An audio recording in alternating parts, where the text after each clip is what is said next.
iGEMS has recently made some updates to their nesting module, which if your iGEMS maintenance is up to date, you can go to their website and download the most recent version of iGEMS and get this functionality. So we're going to go ahead and nest these parts here. So I'll go to the Auto Nest button, and for select parts, I'm just going to select everything. And select sheets and obstacles. I'm just going to hit enter right now. So this will bring up this dialog box here.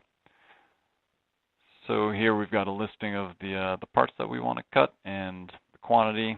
And then over on the right, you've got a dialog box where you can change the various values for the different parts here. So one thing you can do is specify filler parts.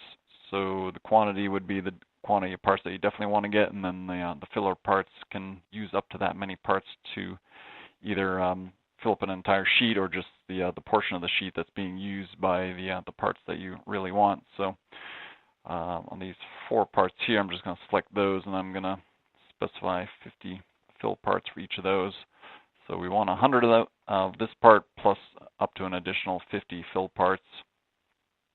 And then you can also specify things like we could before with the automatic rotation, whether you want to be able to mirror part. So if you need to do a left and right hand side, you can do it through that. Priority, if you've got something that has to happen earlier in the nest, you can specify different priority levels for parts, colors, which will help to distinguish the part in the nest layout, and whether you want to be able to do common line cutting on a part, whether you want to be able to nest parts within holes on a part, you can specify all that. So that can be specified for every part. On the Sheets tab, you can specify the sheets that you want to be able to nest on. So if you've got some remnant sheets like I've drawn in the background here, you can click on the plus button and at the bottom select Sheets and Obstacles. So I'll select those 2 sheets. And then you can add additional rectangular sheets by clicking on this button here, which brings up your standard sheet size box, and click on OK. And you can specify how many sheets that you have available. And if you haven't already specified it in the material file, you can specify your collar width. And we'll click on OK on that. So we've got our sheet listing here. That's available sheets. And similar to the parts, you can also specify a priority. So if you definitely wanted this sheet to be used first, you can set this priority to highest. The other option is down here. You can specify to go by priority or by the order list, or automatic. It'll just find the optimum material utilization. So I can just set this to none, and as long as this is first on the list, and I select order and list here, then it'll use this first, and then this, and then it'll start working through the 10 sheets that are available of this material. And then over here on the right, you can save different presets over here, so it can make it easy to switch between different nesting algorithms you want to use, depending on what you want to do there. Part distance, so you can either use what's specified in the material file, or you can click in this box and override that, where you want to start on the nest, how you want to work your way through the sheet. And then a new thing is this multiplicity choice. So if multiplicity is turned off, it's just going to make whatever individual nest that it needs for the quantity that you've specified. So if, say, for example, you've got hundreds of parts and it's going to take 10 sheets. If you turn on the multiplicity, then it'll try to make duplicated nests, which may mean that your yield percentage maybe isn't as good as if the multiplicity were turned off, but rather than ending up with 10 individual CNC files, you might end up with 4 individual CNC files plus 1 nest, which is repeated. You would just cut 6 times, so fewer CNC files. And we'll show you how that would work here. Then you've got the choice for fillers after frontline. So if this box is unchecked, it's just going to use the fill parts up to wherever it finishes on the sheet with the required quantity of parts. If you check this box, then it'll end up using the entire sheet for the balance of the entire sheet for the fill parts. And then you've got your choice for whether you want to use multiple cutting heads, and then whether you want to use common line cutting. So we'll go ahead and check that, and then click on Nest. And this box comes up, and then it'll start showing you the different layouts here.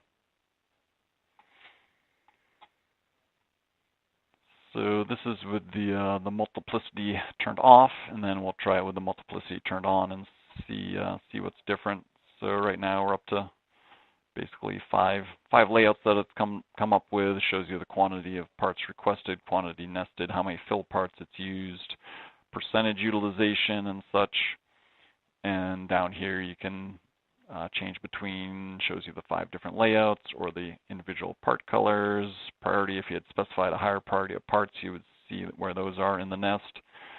Layout mode will just kind of line up your different nests in one easy to see layout like that. So let's see, what are we up to here? About 73% right now. So if I just click on cancel and then go back and turn multiplicity on high and click on nest again, we'll see what happens here. So what it's got right now, these two nests are the same. And we'll just let this go for a little bit more and see what happens here. What you can also see on this nest here is the red lines. Red lines indicate areas where it's going to do a common cut. So that's nice, where before you would have to, if you wanted to do the common line cutting on a nest, you'd do your nest of your common line cut parts first, and then you'd go back and you'd nest your other parts separately later. So a little bit easier now. So that's the idea with the multiplicity, where it's creating multiple nests that are the same. So rather than having to make 5 individual CNC files, you'd make 4 CNC files, and you'd run this one twice. So that's that. And then if you did want to do multiple cutting heads, so if I check this box, currently common line cutting and multiple cutting heads are not compatible. So if you do leave both of these checked and you click on nest, it's going to come up with a little warning here that common line cutting and multiple tools are mutually exclusive, common cut disabled. And then it'll go ahead and calculate this for the other multiple heads.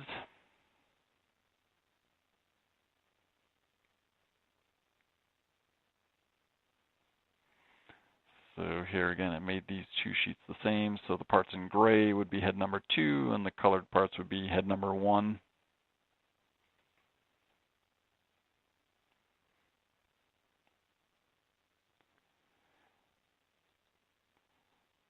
So that's a quick overview of the new nesting module. If you have any questions on that, let us know.